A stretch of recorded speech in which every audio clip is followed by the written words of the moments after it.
Yes, reka twongere dufata umwanya tubashimire cyane mwe mwakoze subscribe ku Makuru TV ndetse namwe mukomeje kugenda mureba ibiganiro byacu tubagezaho umunsi ku wundi. Wowe ugiye kumva iyi nkuru utameze neza, reka nkubwire ngo ihangane Imana yaza gufasha umere neza, ndetse nawe umeze neza jya wibuka gushima Imana kuko niyo iba yagutije ubuzima. Perezida Macron Emmanuel yatangaje ko ikibuga cy'indege cya Goma kizafungurwa vuba. Perezida Emmanuel Macron w'Ubufaransa yatangaje ko ikibuga mpuzamahanga cy'indege cya Goma muri Repubulika Iharanira Demokarasi ya Kongo kizafungurwa vuba kugira ngo cyifashishwe mu bikorwa by'ubutabazi. Yatangarije iyi nkuru mu nama mpuzamahanga yiga ku mahoro n'umutekano mu karere ka Afurika y'ibiyaga bigari iyi kubera i Paris mu Bufaransa kuri uyu wa 30 Ukwakira 2025. Iyi nama yitabiriwe n'abahagarariye u Rwanda, u Burundi, Uganda, RDC ndetse na Leta Zunze Ubumwe za Amerika, Qatar, umuryango wa Afurika yunze ubumwe, umuryango w'ubumwe bw'Uburayi, umuryango w'abibumbye n'indi miryango mpuzamahanga. Imwe mu ntego nyamukuru z'iyi nama ya kusanya amafaranga azifashishwa mu gufasha abagizweho ingaruka n'intambara imaze imyaka 4 mu burasirazuba bwa RDC.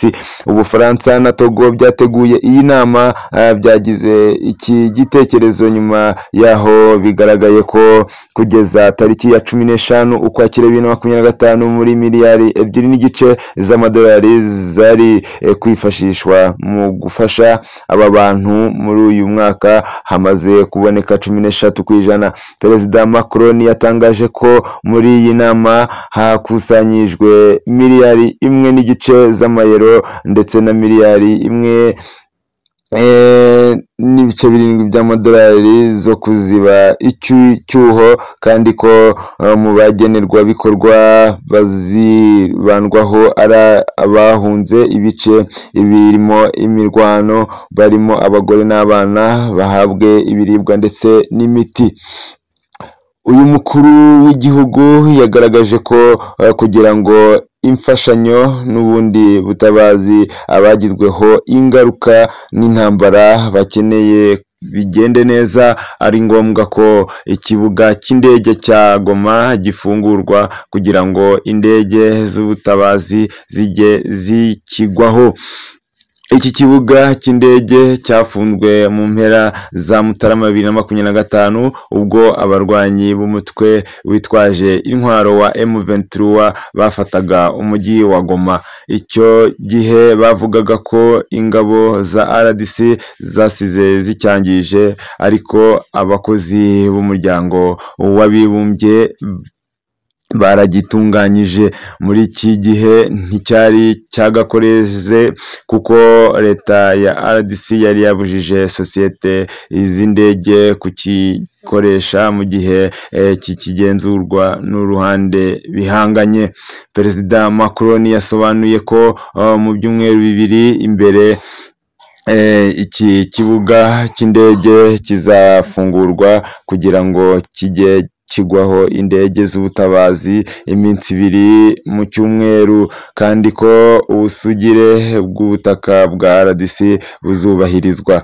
Yagize ati, ndagira ngo mbamenyeshe ko mu byumweru 2 biri imbere tuzafungura ikibuga cy'indege cya Goma kugira ngo kijye kigwaho indege z'ubutabazi iminsi 2. Ni indege nto bitewe n'ubushobozi, bizakorwa hubahirizwa ubusugire bwa RDC kugira ngo indege za mbere z'ubutabazi zijye bidatinze. Uyu mukuru w'igihugu yasabye Leta Zunze Ubumwe za Amerika na Leta ya Qatar bisanzwe ari abahuza mu makimbirane yo mu karere ko byatanga ubufasha kugira ngo iki kibuga cy'indege gifungurwe. Minisitiri y'ububanyi n'amahanga y'Ubufaransa igaragaza ko kuva muri Mutarama 2025 abantu miliyoni 2 bahunze imirwano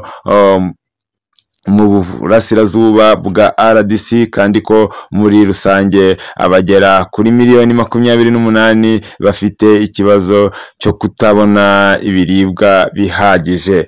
Murumva rero ko ibi biganiro biri hagati y'Ubufaransa ndetse